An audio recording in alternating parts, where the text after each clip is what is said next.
What's happening, everyone? My name is Wayne. Thank you for joining me on this episode where I have that machine right over there. That is my Ibis HD4. If it looks a bit industrial like with jungle around me and stuff, this is Thailand.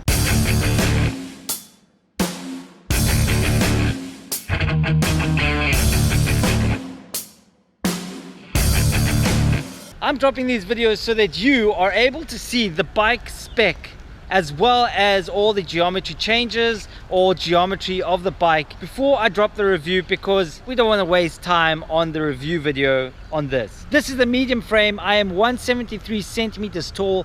I did try a large and it just felt like the jump between my HD3 and the large HD4 just felt a bit awkward and I struggled to get the hang of it. So let's jump right into it and start off with the components that I'm riding on my bike. This bike is equipped with the IBIS 741 carbon rims. On the front wheel I have a brand new Specialized Butcher grid, and that is a 2.6 inch wide. So it's borderline plus size. I don't know if it's really plus size. It doesn't look plus or anything. It looks kind of standard. So these 2.6s have just got a really good profile for these rims. These are super wide rims with a 35mm inner. So I really struggle to find tires that blow up correctly on this rim. Usually tires blow up really square, so it's a mission.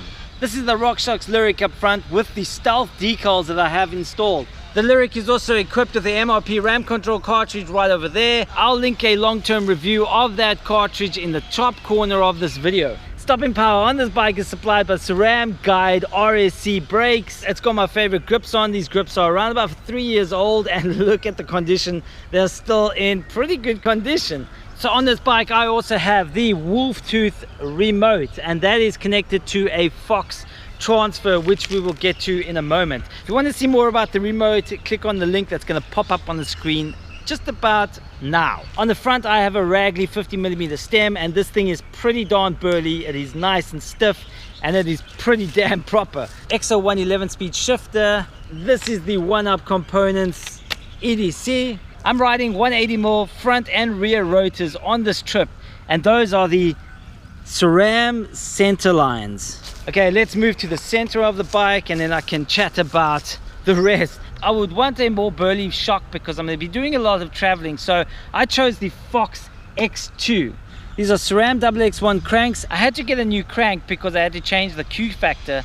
The 156 doesn't fit on this frame, so I had to get the 168. If you're planning on building this frame up by yourself, don't get the 156 Q factor. It's going to be too close to the chainstay arms and it's going to knock. Attached to my cranks are the DMR V12 pedals. These are flat pedals because I ride flats. This is the 32 chainring I'm running with this bike. That is the Chaintamer, and this thing has been awesome since I've been riding it. SRAMM X01 11-speed rear derailleur. This is the E13 TRS Plus cassette. It is 9/46. My back wheel is the IBIS 741 rim, and that has got a Maxxis Minion DHF. This has been asked many times before, and the back hub that I am running is a DTSwiss 350. DTSwiss hub is actuated by a ratchet, so it doesn't work on the pull system, and man, that thing just sounds amazing. I have actually silenced it a bit. My dropper post is the Fox transfer. Nice black stanchions. This bike has got internal routing, but the rear brake is surface mounted. Over there, look at that. It does get secured with this protection plate over here. Now, Ibis has stated that it is for maintenance purposes, and yeah, I get it. Internally routed brake hose just looks so much neater, and the amount of times that I've needed to change a brake hose is zero. This frame does come out with a protection plate, which is over there. It is a nice addition to the frame because it comes up pretty high up on the frame, so it protects a lot of the frame. Ibis has slackened the head angle and stretched this bike out to update it and get it more to today's standards.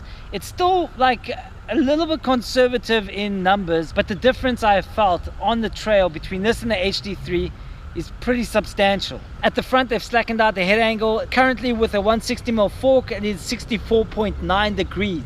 Seat tube angle has also changed. They've steepened it up. It's now a 74-degree seat angle. Nice short chain stays at the back. These are 430mm. Another thing that Ibis has done is they stretched the wheelbase of this bike out pretty substantially compared to the HD3. So that's it for this bike check. I hope you guys had fun, and I hope you guys got a little bit of information out of this video. Punch that like button if you like this video, subscribe if you like my channel. Remember, videos every Monday and Wednesday. Thanks for hooking up with me today, and I will catch you on the next episode.